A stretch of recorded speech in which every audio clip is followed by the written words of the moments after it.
nggak pakai seperti ini juga, langsung ditumpuk aja, tetapi yang gula sama bahan ya tetaplah ya, bahan yang dari buah tadi. Intinya seperti ini untuk supaya bakteri baik yang bisa untuk kita kembangkan.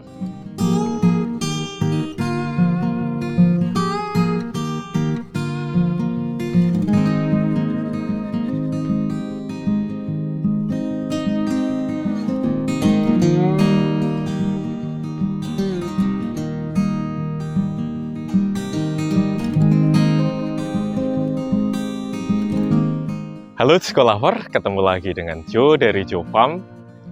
Pada kali ini kita akan membahas mengenai bagaimana membuat pupuk organik cair. Pupuk organik cair ini kita perlukan untuk supporting dalam proses pertumbuhan generatif maupun vegetatif. Nah, kita akan fokus untuk di POC yang support untuk generatif, karena kita mau bahas untuk bagaimana POC itu membantu dalam proses pembesaran buah supaya kualitas buahnya ini itu besar dan manis.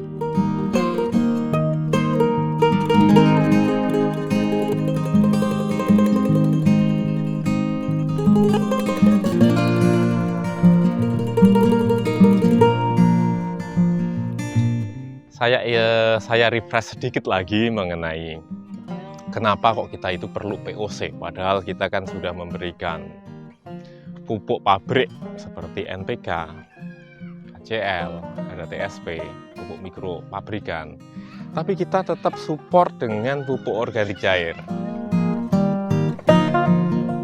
Kita memerlukan pupuk organik cair, itu filosofinya seperti yang udah kita bahas-bahas di video sebelumnya. Pupuk organik cair itu ada dua manfaat. Pertama itu dari mikroorganisme atau bakterinya, bakteri baik yang kita kembangkan. Terus yang kedua ya dari bahannya sendiri. Ini ada bahan dari buah, intinya dari alam kembali ke alam. POC yang unsur bahannya itu dari buah-buahan, itu akan bagus untuk support di dalam pembesaran buah juga. Nah, dari dua manfaat tadi, yang mikroorganisme atau bakteri, itu fungsinya seperti koki. Istilahnya mengolah bahan baku, baik yang dari pabrik maupun yang alami, supaya menjadi lebih mudah untuk diserap tanaman. Ibaratnya kalau misalnya pupuk itu taruh kata seperti beras. Bakteri yang kita kembangkan di sini adalah kokinya. Ya, ibarat seperti manusia. Beras dimakan juga bisa, tapi kalau akal langkah lebih bagus dan kita juga akan lebih semangat untuk makannya kalau udah berbentuk nasi. Kurang lebih filosofinya seperti itu. Dan ingat, dari bahan-bahannya ini sendiri, tentunya ada unsur hara baik makro maupun mikro, itu yang bisa untuk mensupport pertumbuhan pembuahan kita.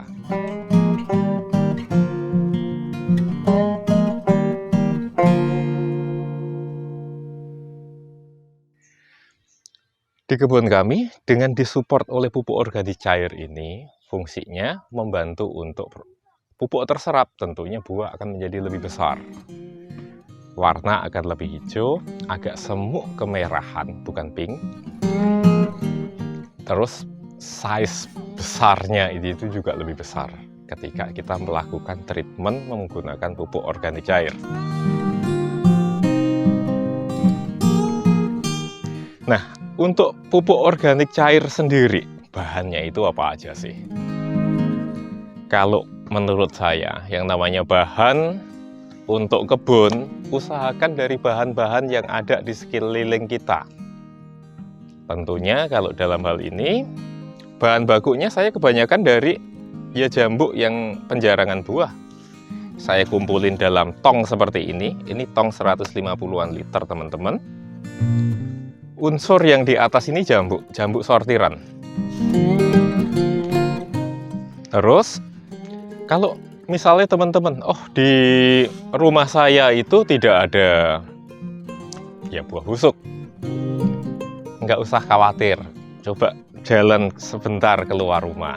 Itu tentunya pasti biasanya ada tukang jus, ada tukang jual buah.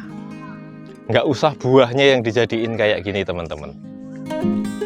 Kalau saya itu sekalian beli nanas di pinggir jalan, saya juga minta ke penjualnya itu kulit-kulit nanasnya itu saya jadiin untuk POC juga. Jadi kalau ini satu tong ini unsur di bawahnya itu udah saya kasih kulit nanas.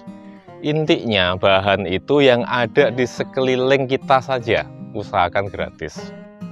Karena pupuk organik seperti ini ya lebih bagus kalau menggunakan bahan-bahan yang di sekeliling kita aja. Yang perlu diingat adalah dari alam kembali ke alam. Kita mau support pembuahan, ya unsurnya dari buah-buah saja yang sudah tidak terpakai tentunya. Kita kumpulin, itu pertama bahannya. Terus yang kedua, kalau saya menggunakan molase teman-teman. Nah, pertanyaannya, kalau misalnya saya nggak punya molase di rumah, molase itu fungsinya kan untuk pengembangan bakteri. Bakteri baik yang kita masukkan ke tong ini. Ya, di tempat teman-teman pasti di rumah ada gula pasir kan, atau gula putih. Terus gula merah atau gula Jawa tentu juga ada. Gula aren, nah tapi mahal. Ya kita gunain bahan yang murah aja. Kalau memang nggak ada molase, ya pakai gula aja. Gulanya seberapa? Ya segini itu secukupnya aja. Nggak usah banyak-banyak juga. Satu genggam tangan menurut saya cukup. Ya kalau lebih banyak juga ya lebih bagus. Tapi nggak ada patokan bakunya.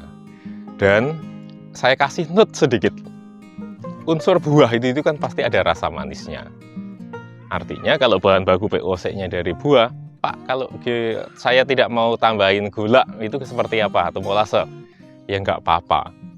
Manisnya buah, manisnya molase, gula, ini itu kan supporting untuk pertumbuhan bakterinya. Intinya kita ambil filosofinya. Maksud dari dikasih bahan ini itu apa? Kalau kita udah tahu maksud masing-masing bahan, ini itu kita gampang untuk nyari substitusinya. Jadi pesan saya ke teman-teman, pahami dulu makna manfaatnya itu apa. Kalau sudah kita pahami maknanya, tentunya kita akan gampang untuk nyari substitusinya. Bahan baku buah, nggak usah dibatasin buah apa, tapi usahakan yang gratis supaya nggak ada kosnya. Molase, ya bisa disubstitusi pakai yang lain, gula. Ya pokoknya bahan-bahan yang ada di sekitar rumah aja. Tadi saya menggunakan Yakult ya teman-teman ya, untuk sumber bakteri baik. Yakult ini kan ada lactobacillusnya. Ya kalau segini, ya daripada mahal-mahal ya kita gunain satu gini aja kalau saya. Cukup saya masukkan, diaduk. Nah, bakteri baik ini itu kan bisa dari Yakult. Yang lainnya dari apa? Dari E4. Misalnya, teman-teman beli E4 ya di toko baik offline atau online, masukin aja. Karena itu adalah bakteri baik yang ingin kita masukkan, yang nantinya akan support untuk proses generatif. Nah, bisa Yakult, bisa E4. Nah, pertanyaannya lagi, kalau nggak usah dikasih kayak gini, gimana? Ya kadang saya juga nggak pakai seperti ini juga, langsung ditumpuk aja, tetapi yang gula sama bahan ya tetaplah ya, bahan yang dari buah tadi. Intinya seperti ini untuk supaya bakteri baik yang bisa untuk kita kembangkan. Jadi bisa pakai Yakult, bisa pakai E4. Kalau memang tidak memakai unsur-unsur Yakult atau E4, ya nggak apa-apa. Intinya kita kan mau memberikan pupuk organik cair. Nah, seukuran segini, Ya, kalau gula pasir misalnya segenggam. Kalau misalnya pakai molase, ya bisa segayung, setengah gayung. Kalau saya rata-rata ya antara setengah gayung. Gayung mandi lah ya. Jadi untuk takarannya kurang lebih seperti itu. Setelah semua unsur tadi itu dimasukkan, nah, tapi hati-hati, POC itu baunya susah untuk dihilangkan. Nah, ini POC. Nah, kemudian pertanyaannya, biasanya itu POC bisa dipakai setelah berapa lama? Kalau dari unsur buah kayak gini akan lebih bagus kalau didiamkan secara baik aerob maupun anaerob. Jadi baik ini mau ditutup rapat maupun ada udara yang boleh keluar masuk. Itu ya paling cepat ya 2 minggu lah ya, biar unsur-unsurnya ini itu busuk dulu. Akan lebih bagus lagi kalau 1 bulan ke atas. Nah, tapi kalau metode di kebun, karena kita itu membuat POC dalam skala massal ya. Kalau saya simple aja, buah-buahan ini kita masukkan, kemudian kita pakai untuk nyiram tanaman. 1 tanaman ukuran segini, saya rata-rata cuma menggunakan ini, saya 1 gayung ini udah cukup kok. Untuk planter bag ukuran 200 liter, 150 liter, baik pot ukuran 50 cm, 60 cm, 70 maupun 100, ya disesuaikan aja. Kalau saya, ya segini itu kira-kira segayung seperti ini ya, itu bisa dipakai untuk 1 pohon. Nah, contohnya seperti ini. Nah, teman-teman tentu bertanya, loh ini kan baru ya, baru dimasukin tadi, tapi kok udah langsung dipakai. Nah, karena saya itu bikin POC-nya skala massal teman-teman, jadi yang lama saya habisin separuh untuk nyiram, saya tambahin bahan baru. Karena kalau saya bikin pisah-pisah seperti itu tentunya membutuhkan tong banyak. Makanya saya 1 tong seperti ini dibiarkan menjadi dulu, pakai separuh, saya tambahin bahan, jadi seperti itu terus. Karena saya massal, tetapi kalau teori yang benarnya ikutin yang saya tadi. Nah, 1 gayung kayak gini caranya seperti apa makainya? Habis tadi disiram, ini tadi pagi udah disiram oleh anggota kami, ya tinggal kita tambahin gini aja.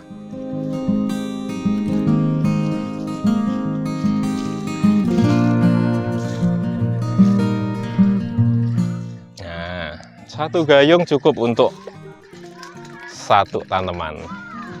Nah, kemudian frekuensi pemberian POC-nya itu berapa lama sekali? Kalau saran saya, itu kan selang ini diberikan selang-seling dengan pupuk pabrik. Kalau pupuk pabrik itu misalnya teman-teman menggunakan frekuensi 1 minggu sekali, harinya itu hari Rebo, ya diseling selisih 2 harinya lah. Kalau hari Rabu berarti kan bisa di hari ya Jumat atau Sabtunya itu baru ini. Jadi biar nggak bareng gitu ya teman-temannya. Terus dalam 1 bulan berapa kali? Bisa 2 kali, bisa 1 kali, tergantung dari teman-teman untuk ininya kira-kira seperti apa. Tetapi kalau di tempat saya itu rata-rata ini 2 minggu sekali. Jadi 2 minggu sekali tadi saya kasih pupuk organik cair 1 gayung seperti ini.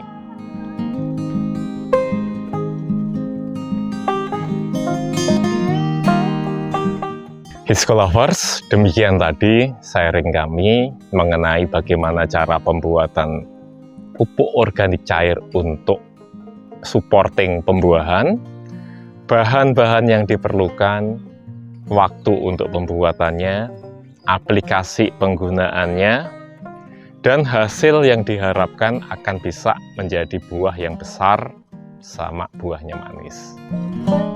Demikian tadi sharing kami mengenai pembuatan POC. Jangan lupa tetap subscribe, komen, like, dan share. Dan jangan lupa tetap ikutin video-video kami sebelumnya supaya untuk melihat lebih detail dan supaya lebih bisa mengerti mengenai proses dari awal sampai akhir, baik perawatan pohon sampai dengan pembuahannya. Terima kasih.